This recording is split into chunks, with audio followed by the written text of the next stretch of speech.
Welcome to കുഞ്ഞിയടുക്കള. എല്ലാവരും സുഖമായിട്ടും സേഫായിട്ടും ഇരിക്കുന്നെന്ന് വിശ്വസിക്കുന്നു. അപ്പോൾ ഇന്ന് നല്ലൊരു ഈവനിങ് സ്നാക്സിൻ്റെ റെസിപ്പിയാണ്. അപ്പോൾ നമുക്ക് എന്താ റെസിപ്പി എന്നൊന്ന് നോക്കാം. അപ്പോൾ ഇന്ന് ആവിയിൽ വേവിച്ചെടുത്ത ഒരു നാടൻ പലഹാരത്തിൻ്റെ റെസിപ്പിയാണ്. അപ്പോൾ അരിപ്പൊടിയും നേന്ത്രപ്പഴവും തേങ്ങയൊക്കെ ചേർന്നിട്ടുള്ള ഒരു ടേസ്റ്റാണിത്. അപ്പോൾ എപ്പോഴും നമുക്ക് എണ്ണ പലഹാരമൊക്കെ കഴിക്കാൻ പറ്റില്ല. അപ്പോൾ ആ ഒരു സമയത്തൊക്കെ നമുക്ക് ട്രൈ ചെയ്യാൻ പറ്റിയ നല്ലൊരു റെസിപ്പിയാണിത്. അപ്പോൾ ഇതേ സെയിം റെസിപ്പി നമുക്ക് ഗോതമ്പ് മാവിലും ട്രൈ ചെയ്യാം കേട്ടോ. അപ്പം നമുക്ക് നോക്കാം ഇത് എങ്ങനെയാണ് ഉണ്ടാക്കുന്നതെന്ന്. അപ്പോൾ ഈ ഒരു പലഹാരം ഉണ്ടാക്കാൻ വേണ്ടിയിട്ട് ഞാൻ 1 ഗ്ലാസ് അരിപ്പൊടി എടുത്തിട്ടുണ്ട്. ഇത് ഇടിയപ്പത്തിൻ്റെ പത്തിരിയുടെയൊക്കെ പൊടിയാണ്. അപ്പോൾ നിങ്ങൾക്ക് ആവശ്യത്തിനുള്ള പൊടി എടുക്കുക. ഞാൻ ഈ 1 ഗ്ലാസ്സാണ് എടുത്തിരിക്കുന്നത്. പിന്നെ ഞാൻ ഇതിലേക്ക് ചേർത്ത് കൊടുക്കാൻ പോകുന്നത് നേന്ത്രപ്പഴമാണ് കേട്ടോ. ഇതിപ്പോൾ 1 ഗ്ലാസ് ആയിരിക്കും ഞാൻ 1 നേന്ത്രപ്പഴമാണ് എടുത്തിരിക്കുന്നത്. അപ്പോൾ നിങ്ങൾ മാവ് കൂടുതൽ എടുക്കുകയാണെങ്കിൽ ഒരു 2 ഏത്തപ്പഴമൊക്കെ ചേർത്ത് കൊടുക്കാം. അപ്പോൾ ആദ്യം നമുക്ക് ഈ ഏത്തപ്പഴം ഒന്ന് വഴറ്റിയെടുക്കാം. അപ്പോൾ ഞാനൊരു പാൻ വെച്ച് ചൂടാക്കിയിട്ടുണ്ട്. ഇതിലേക്ക് നമുക്ക് ഈ നേന്ത്രപ്പഴം ഇട്ട് കൊടുക്കാം. പിന്നെ ഇതിലേക്ക് നമുക്ക് നെയ്യ് ഒഴിച്ചു കൊടുക്കാം. അപ്പോൾ ഞാൻ 1 ടീസ്പൂൺ നെയ്യ് ഇതിലേക്ക് ചേർത്ത് കൊടുക്കുന്നുണ്ട്. ഇതൊന്ന് വഴണ്ട് കിട്ടാൻ വേണ്ടിയിട്ട്. ഇനി നമുക്കിതൊന്ന് വഴറ്റിയെടുക്കാം. ഈ പഴമൊക്കെ നന്നായിട്ട് വഴണ്ട് ഒന്ന് സോഫ്റ്റ് ആവണം.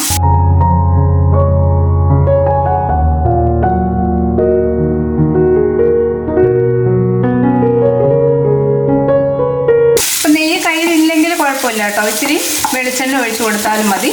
അപ്പം നെയ്യ് തന്നെ വേണമെന്ന് നിർബന്ധമൊന്നുമില്ല. പഴം ഒന്ന് വെന്ത് സോഫ്റ്റ് ആവണം, അതാണ് ഇതിൻ്റെ പാകം എന്ന് പറയുന്നത്. അപ്പം പഴം ഒന്ന് സോഫ്റ്റായി വന്നിട്ടുണ്ട്.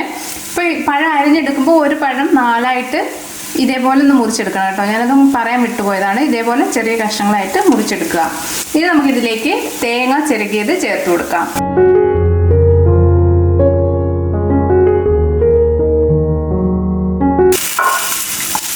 ഇതൊരു 1/4 കപ്പോളം തേങ്ങയുണ്ട്. ചെറിയ പീരയായിട്ട് തിരുമണം കേട്ടോ. അപ്പോൾ വലുതായിട്ട് വീഴുകയാണെങ്കിൽ മിക്സിയിലിട്ട് ഒന്ന് പൾസ് ചെയ്തെടുത്താൽ മതി. ഈ തേങ്ങയുടെ വെള്ളം നനവൊന്ന് മാറുന്നിടം വരെ ഒന്ന് വഴറ്റിയെടുത്താൽ മതി കേട്ടോ. ഇനി നമുക്കിതിലേക്ക് ഒരു ഫ്ലേവറിന് വേണ്ടിയിട്ട് ഏലക്കാപ്പൊടി ചേർത്ത് കൊടുക്കാം. ഇതിപ്പോൾ ഒരു 2 ഏലക്ക ഒന്ന് പൊടിച്ചെടുത്തതാണ് ഞാൻ. ഇപ്പോൾ ഏലക്കയുടെ ഫ്ലേവർ ഇഷ്ടമുണ്ടെങ്കിൽ മാത്രം ഇട്ട് കൊടുത്താൽ മതി. പിന്നെ നിങ്ങൾക്ക് ഇതിലേക്ക് വേണമെങ്കിൽ കാഷ്യൂനട്ടൊക്കെ ചേർത്ത് കൊടുക്കാം കേട്ടോ. അത് നല്ലൊരു ടേസ്റ്റാണ് ഇടയ്ക്ക് കടിക്കാൻ കിട്ടുന്നത്. കാഷ്യൂനട്ട് ചേർക്കുകയാണെങ്കിൽ ആദ്യം നെയ്യ് ഒഴിച്ച് കാഷ്യൂനട്ട് ഒന്ന് വറുത്തെടുത്തതിന് ശേഷം നേന്ത്രപ്പഴം ചേർത്ത് കൊടുത്താൽ മതി. പഴം എടുക്കുമ്പോൾ അത്യാവശ്യം നല്ല പഴുത്ത പഴം നോക്കി എടുക്കണം. ഇപ്പം തേങ്ങയുടെ വെള്ളം നനവൊക്കെ ഒന്ന് വറ്റി വന്നിട്ടുണ്ട്. ഇത്രയും മതിയാവും കേട്ടോ. ഇനി നമുക്ക് സ്റ്റവ് ഓഫ് ചെയ്യാം. ഇപ്പം ഞാൻ മാവ് ഈ ബൗളിലേക്ക് ഇട്ട് ഒന്ന് മിക്സ് ചെയ്യാൻ പോവാണ്. ഇനി നമുക്കിതിലേക്ക് ശർക്കരപ്പാനി ചേർത്ത് കൊടുക്കാം കേട്ടോ. ഇപ്പം ഞാൻ ഇതേപോലെ ഒരു 3 അച്ച് ശർക്കരയാണ് എടുത്തിരിക്കുന്നത്. അപ്പം നിങ്ങളുടെ മധുരത്തിനനുസരിച്ച് ഇത് കൂട്ടിയോ കുറയ്ക്കുകയോ ചെയ്യാം. അപ്പം ശർക്കര കുറച്ച് വെള്ളം ഒഴിച്ചൊന്ന് പാനിയാക്കിയതാണ്. അത് നമുക്കിതിലേക്ക് ഒഴിച്ചു കൊടുക്കാം. അപ്പോൾ കുറേശ്ശെ ഒഴിച്ചൊന്ന് മിക്സ് ചെയ്താൽ മതി.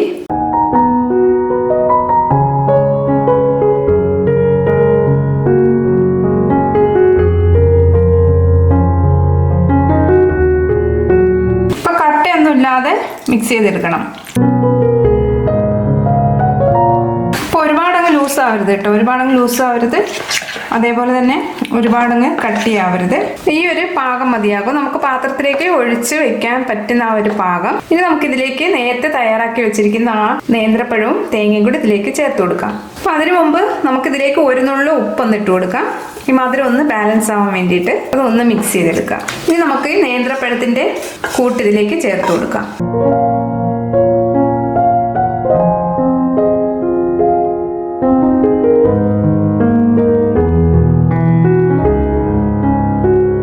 ഇനി ഇതെല്ലാം കൂടി നന്നായിട്ടൊന്ന് മിക്സ് ചെയ്തെടുക്കാം. അപ്പം ഇങ്ങനെ ഒന്ന് ഇളക്കി നോക്കുക. ശർക്കരപ്പാനി വേണമെങ്കിൽ കുറച്ചുകൂടി നമുക്ക് ചേർത്ത് കൊടുക്കാം. അപ്പോൾ ഇതിലേക്ക് ഞാൻ കുറച്ചുകൂടി ശർക്കരപ്പാനി ചേർത്ത് കൊടുത്ത് ഒന്നുകൂടെ ഒന്ന് ലൂസാക്കുകയാണ്. അപ്പോൾ ഈ ഒരു പാകം മതിയാകും. ഇപ്പോൾ നമ്മളുടെ മിക്സ് റെഡി ആയിട്ടുണ്ട്. ഇനി നമുക്കൊരു പാത്രത്തിലേക്ക് ഒഴിച്ചൊന്ന് ആവി കയറ്റി വേവിച്ചെടുക്കാം. അപ്പോൾ അതിന് വേണ്ടിയിട്ട് ഇതേപോലെ സ്റ്റീലിൻ്റെ ഒരു പാത്രം എടുത്തിട്ടുണ്ട്. ഇതിലേക്ക് നമുക്ക് കുറച്ച് നെയ്യൊന്ന് തൂത്ത് കൊടുക്കാം. അപ്പോൾ നിങ്ങൾക്ക് കേക്കിൻ്റെ മോൾഡ് ഉണ്ടെങ്കിൽ അതിലൊഴിച്ച് കൊടുത്താലും മതിയാകും. ഈ സൈഡിലൊക്കെ ഒന്ന് തേച്ച് കൊടുക്കുക. അപ്പോൾ നെയ്ക്ക് പകരം വെളിച്ചെണ്ണ തേച്ച് കൊടുത്താലും മതി കേട്ടോ. ഇനി നമുക്കിതിലേക്ക് ഈ മാവ് ഒഴിച്ചു കൊടുക്കാം.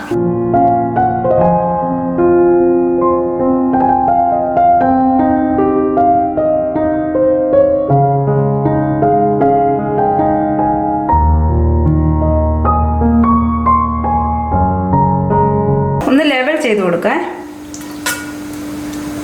മാവ് നിറയുണ്ടെങ്കിൽ പാത്രത്തിൽ ഒരു 1/4 ഭാഗത്തോളം ഒഴിച്ചു കൊടുത്താൽ മതി. ഫുള്ള് ഒഴിച്ചു കൊടുക്കരുത്. ഇനി നമുക്കിത് ആവിയിൽ വെച്ചൊന്ന് വേവിച്ചെടുക്കാം. ഇപ്പം ഞാൻ പാത്രം ഇഡ്ലിച്ചെമ്പിൽ വെച്ച് കൊടുത്തിട്ടുണ്ട്. അപ്പം ഇതൊന്ന് വെന്ത് വരട്ടെ. ഇപ്പം ഞാനിത് വേവിക്കാൻ വെച്ചിട്ട് ഒരു 25 മിനിറ്റ്സ് ആയിട്ടുണ്ട്. നമുക്കിതൊന്ന് തുറന്ന് നോക്കാം.